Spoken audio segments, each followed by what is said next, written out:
માનનીય વડાપ્રધાન શ્રી નરેન્દ્રભાઈ મોદીના મન કી બાત કાર્યક્રમનું લાઈવ પ્રસારણ મુખ્યમંત્રી શ્રી ભૂપેન્દ્રભાઈ પટેલ, કેન્દ્રીય મંત્રી શ્રી સી.આર. પાટીલ તેમજ અન્ય મહાનુભાવોએ સુરત ખાતેથી નિહાળ્યું. દિલ્હી ખાતે આયોજિત એઆઈ ઇમ્પેક્ટ સમિટની સિદ્ધિઓ, અંગદાનના મહત્વ તેમજ ડિજિટલ ફ્રોડ સામે સતર્ક રહેવા સહિત વિવિધ વિષયો પરની માનનીય વડાપ્રધાન શ્રીની પ્રેરણાત્મક વાતોને મહાનુભાવોએ રસપૂર્વક સાંભળી.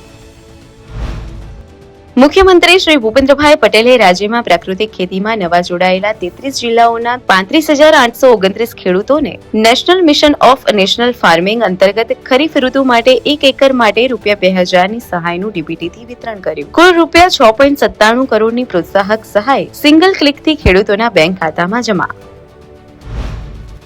મુખ્યમંત્રી શ્રી ભૂપેન્દ્રભાઈ પટેલે સુજલામ સુફલામ જળ અભિયાન જળ સંચય જનભાગીદારી 2.0નો રાજ્યવ્યાપી પ્રારંભ ગાંધીનગર જિલ્લાના ભાટ ગામના તળાવને ઊંડું કરવાની કામગીરી શરૂ કરાવીને કરાવ્યો. તારીખ 23 ફેબ્રુઆરીથી 31 મે સુધી સમગ્ર રાજ્યમાં જળ સંચયનું મહાઅભિયાન યોજાશે.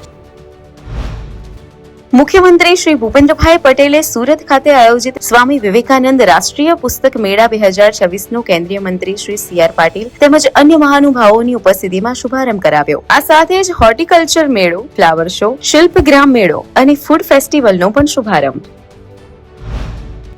વિશ્વ માતૃભાષા દિવસની પૂર્વ સંધ્યાએ મુખ્યમંત્રી શ્રી ભૂપેન્દ્રભાઈ પટેલની ગરિમામય ઉપસ્થિતિમાં માતૃભાષા મહોત્સવ અંતર્ગત રાષ્ટ્રીય ગૌરવ પુરસ્કાર સમારોહ યોજાયો. આ પ્રસંગે ગુજરાત સાહિત્ય અકાદમી દ્વારા યુવા લેખકો, સાહિત્યકારોને અપાતા યુવા ગૌરવ પુરસ્કારો અન્વયે 2024ના વર્ષ માટેનો સાહિત્ય ગૌરવ પુરસ્કાર ગુજરાતી ભાષા માટે શ્રી પ્રવીણ દરજીને તથા કચ્છી ભાષા માટે શ્રી માવજી મહેશ્વરીને એનાયત કરવામાં આવ્યો હતો. આ ઉપરાંત અજય સોની અને દીપક નંદાને 2024ના વર્ષના ગુજરાતી તથા કચ્છી ભાષા સાહિત્ય માટેના યુવા ગૌરવ પુરસ્કારથી સન્માનિત કરાયા.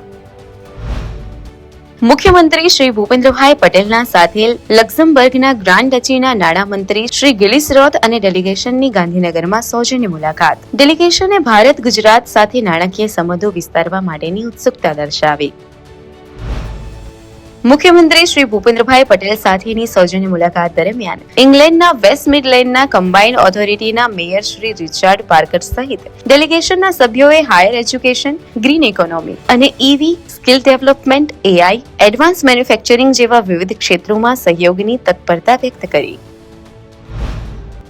મુખ્યમંત્રી શ્રી ભૂપેન્દ્રભાઈ પટેલે ગુજરાત લો સોસાયટી કેમ્પસ ખાતે જીએલએસ શતાબ્દી વર્ષની ઉજવણીના સમારોહમાં સહભાગી થઈ જીએલએસ સેન્ટેનિયલ લોગો અને જીએલએસ આર્કાઇવનું અનાવરણ કર્યું.